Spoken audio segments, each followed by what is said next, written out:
Across Trinidad and Tobago, we've seen quite a bit of a Saharan dust, and especially for the Eastern Caribbean as well, it's been quite hazy. But conditions are tranquil in the Atlantic, and that's a good news. Unfortunately, the Saharan dust tends to affect those with asthma as well as pollen allergies, so take the necessary precautions. It also tends to affect the livestock, coral reefs and rivers and soils. Right now, that Saharan dust is basically putting a damper on all of those tropical waves leaving the coast of Africa, so there's no chance of systems developing, at least for the next few days, and that will continue obviously into Thursday and Friday. Across the Atlantic, you can just see a few high-level clouds streaming aloft.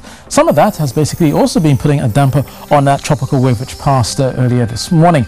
Most of the showers have been towards the south, that is for Guyana and Venezuela. We've been seeing 50 millimeters recorded in parts of Guyana as well as in that southeastern corner of Venezuela. But for the next few days, it's mostly dry and settled while we wait another tropical wave to come by, possibly by the weekend. So for Tobago then, a settled night, mostly hazy start for those of you in the morning, and we'll go through the afternoon as well with that hazy sunshine continuing across Tobago.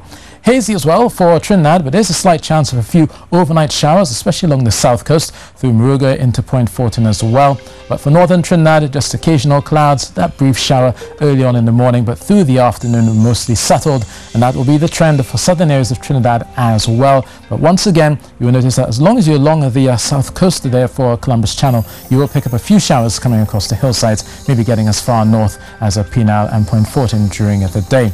Temperature-wise, looking at a mild 24 degrees Celsius tonight in Trinidad, 26 degrees Celsius in Tobago.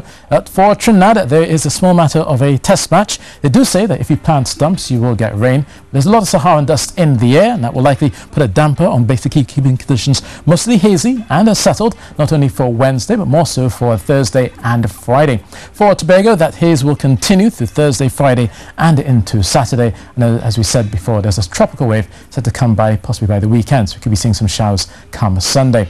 But for fisherfolk, those winds will begin to pick up just a touch with the high pressure building there easterly at 20 knots. So do watch out for some spray at times with a slight to moderate chop of 2 meters to the Caribbean as we go through with easterly swells continuing at 8 seconds. Now the rest of the Eastern Caribbean continues to be mostly settled and hazy across the west. We do have some blowing off of some high-level cirrus cloud coming across Cuba, but there's a center of high pressure there which will likely keep conditions pretty much dampened, but at least giving a bit more cloudiness at times. But overall, conditions will remain on the settled side, at least for parts of Cuba. Havana just seeing highs of 31 degrees Celsius. The Saharan dust continues across the Eastern Caribbean. Not much chance of a shower here. The showers continue to be across Guyana and the mainland. So that's your forecast, and that's it from me.